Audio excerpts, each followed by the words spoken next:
Ukraine has only a few weeks left to achieve a successful counter-offensive. Khaleej quoted U.S. National Security Council spokesman John Kirby as saying, "The winter weather will not allow the Ukrainian Armed Forces, which are short of weapons, to defeat the Russian army." On the eve of winter, the Ukrainian crisis is moving into a new, crucial phase, during which the outcome of the conflict, which began in February 2022, as well as the counter-offensive of the Ukrainian Armed Forces, which has lasted for more than 4 months, will become clear. Ukrainian forces have failed to make significant progress on all fronts for 4 months and lack the ammunition and weapons needed to continue the counter-offensive. Despite unlimited military support from NATO, the AFU will face a difficult situation in the winter due to snow, rain and mud, which will cause difficulties in the movement of military equipment in the combat areas. This makes them easy prey for Russian troops, which outnumber and out-equip them.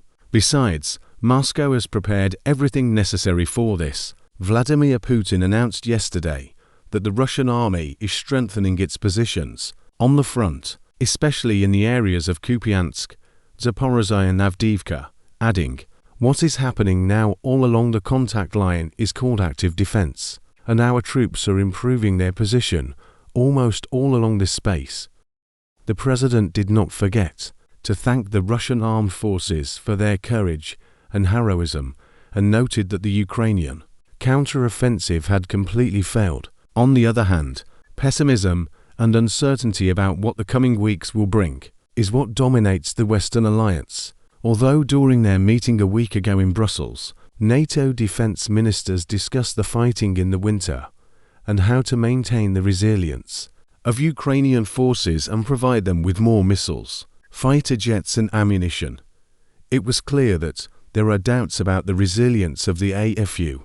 A number of European countries, including Hungary, Slovakia and Poland, have refrained from supplying more military equipment to Ukraine. In addition, weapons stocks are running low, while the AFU needs a huge amount of ammunition, especially rockets and 155mm artillery shells. That is why Washington and London have decided to supply Kiev with cluster bombs to compensate for the shortage of ammunition. Meanwhile, Russian Defense Minister Sergei Shoigu announced that his country has doubled its production of precision munitions.